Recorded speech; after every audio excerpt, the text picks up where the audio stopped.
Innalillahi wa inna ilaihi raji'un. Teman-teman, ternyata ada salah satu postingan dari orang yang bernama Umar ya, Umar Rafsanji. Dan di sini yang ingin kita bahas adalah postingan dia yang sama seperti Gus Ajir, seperti Gus Wafi, Gus Faris, yang tidak sedikit juga bernarasi fitnah, framing, dan penggiringan opini. Sekarang coba kita langsung ke postingan dia. Ini postingan dari Umar Rafsanji. Kalau laki-laki sudah ditunggangi nafsu, hilanglah warasnya. Mau Wahabi, mau Aswaja, mau ulama atau awam, sama saja. Yang rusak oknumnya, yang tak mampu menahan hawa nafsu. Kepala pesantren diduga milik Wahabi, 14 santrinya. Kok bisa ada berita langsung menyebutkan Wahabi begini? Nah, dari situ saja kita sudah bisa menggarisbawahi bahwa si pembuat berita ini adalah golongan-golongan Aswaja ya. Mungkin begitu, ada pesanan lah, mungkin ya dugaan saya.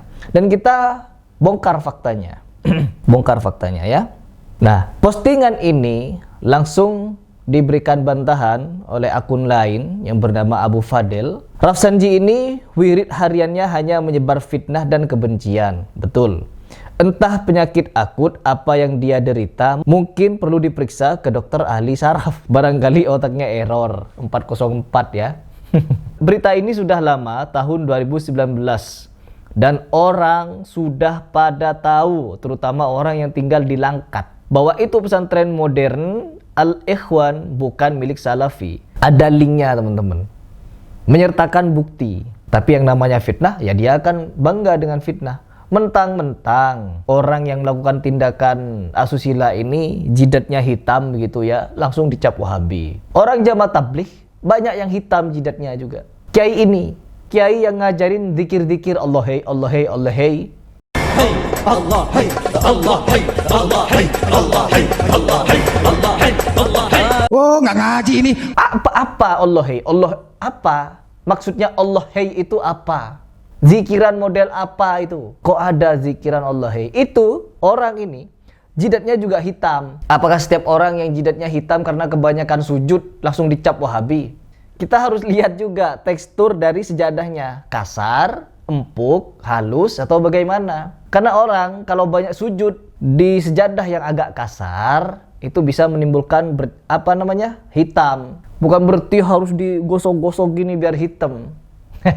Karena kebanyakan sujud. Yang banyak sujud bukan cuma orang Salafi, yang banyak mengamalkan ibadah-ibadah sunnah. Ini kesaksian ya teman-teman dari Abu Fadil ini, bahwa saya masuk grup mundir pondok sunnah atau Salafi yang jumlahnya sekitar 409 pondok seluruh di Indonesia, dan tidak ada namanya pesantren Al-Ikhwan Langkat.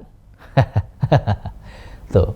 Sudah tidak ada bukti, hanya sekedar postingan, screenshot. Tapi yang namanya tukang fitnah, meskipun fitnahannya sudah dibongkar seperti ini, mereka akan bangga teman-teman. Mereka akan tetap bangga dengan postingannya. Karena apa? Sudah merasa bisa menemukan bobroknya orang-orang Salafi. Saya juga tidak mengingkari bahwa di tubuh Salafi, orang-orangnya tidak semuanya bagus. Ada saja oknum, seperti Ustadz Riyad Bajri.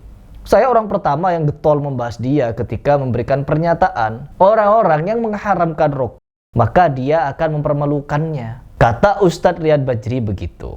Saya orang paling getol memberikan pembahasan itu. Mungkin pada awal ketika Ustadz Riyad Bajri ketahuan nih rokokan, terus pakai celana pendek, ya saya masih berhusnuzon. Mungkin beliau lagi tidak mau untuk direkord, beliau tidak mau begini. Sampai-sampai pada awalnya saya teman-teman debat dengan Ikhwan Salafi juga. Apa kata mereka? Kita lihat nanti klarifikasi Ustadz Riyad Bajri. Apakah beliau mengakui itu benar atau salah? Kalau Ustadz Riyad Bajri mengakui hal tersebut benar, rokok benar, haram, maka kita akan tahzir bersama. Kata Ikhwan muhibbinnya Ustadz Riyad Bajri, ternyata di Salafi ada juga yang taklid buta seperti itu teman-teman. Ada. Jadi ketika ustadznya salah, bukan diluruskan, tapi dibela mati-matian. Saya diserang habis-habisan juga sama orang-orang yang ngaku Salafi itu. Kenapa? Saya tidak sepakat dengan Riyad Bajri. Akhirnya apa? Ya saya menyatakan bahwa tidak semua orang-orang NU, orang-orang Muhammadiyah seperti Adi Hidayat misalkan, kan ngaku orang Muhammadiyah. Tidak semua orang-orang Muhammadiyah seperti Ustadz Adi Hidayat ataupun Ustadz Bakul Rawon. Enggak semua teman-teman. Tidak semua di NU seperti Gus Miftah ataupun Habib Ngibul. Enggak. Tidak semua. Dan tidak semua di Salafi seperti Ustadz Firanda ataupun Ustadz Khalid Basalamah. Tidak. Ada juga yang tidak sesuai teman-teman. Nah, sekarang kita kembali lagi kepada pembahasan bahwa ketika orang ini, udah stop ya. Ketika orang ini terbukti memfitnah, ya, dibongkar faktanya, diberikan buktinya, apakah dia akan minta maaf dan klarifikasi? Ya tentunya tidak, teman-teman. Sama halnya dengan kelompok Faris, Ajir, Wafi. Mereka ini meskipun sudah terbukti memfitnah, Gus Ajir memfitnah, Ajir bikin status halal bihalal menurut mereka bid'ah jegus.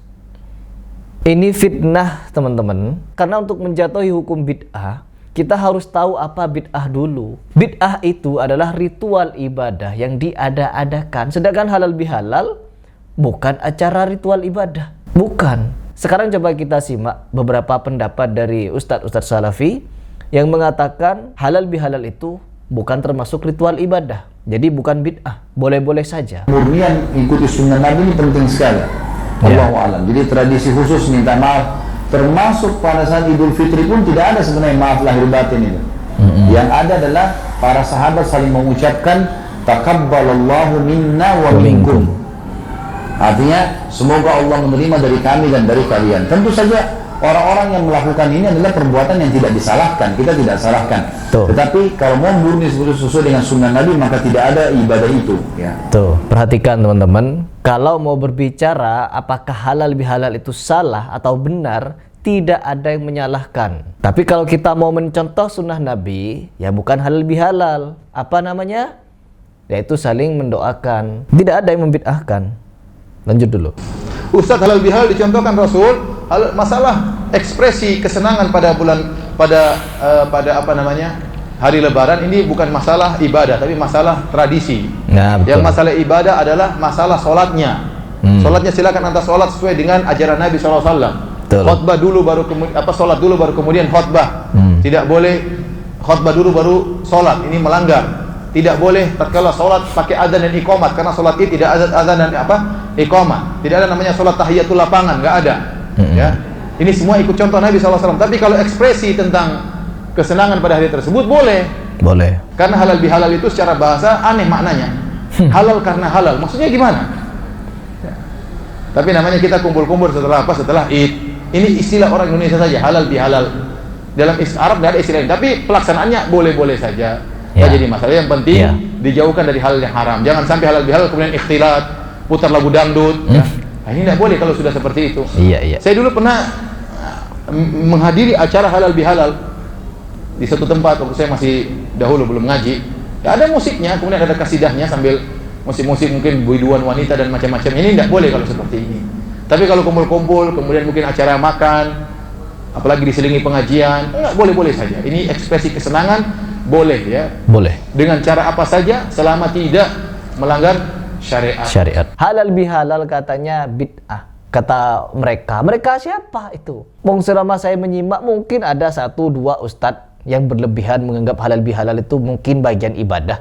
Tapi kebanyakan ustadz yang saya jadikan rujukan tidak memfatwakan bahwa halal bihalal itu bid'ah. Jadi mereka teriak-teriak Harry Pras itu mengeneralisir semuanya. Habib satu ngibul, semua Habib ngibul. Oh enggak. Saya masih ikut beberapa Habib, bahkan saya punya teman Habib. Saya nyebut Habib ngibul, pasti orang sudah tahu siapa yang pernah Harry Pras bahas. Begitu. Habib ngibul.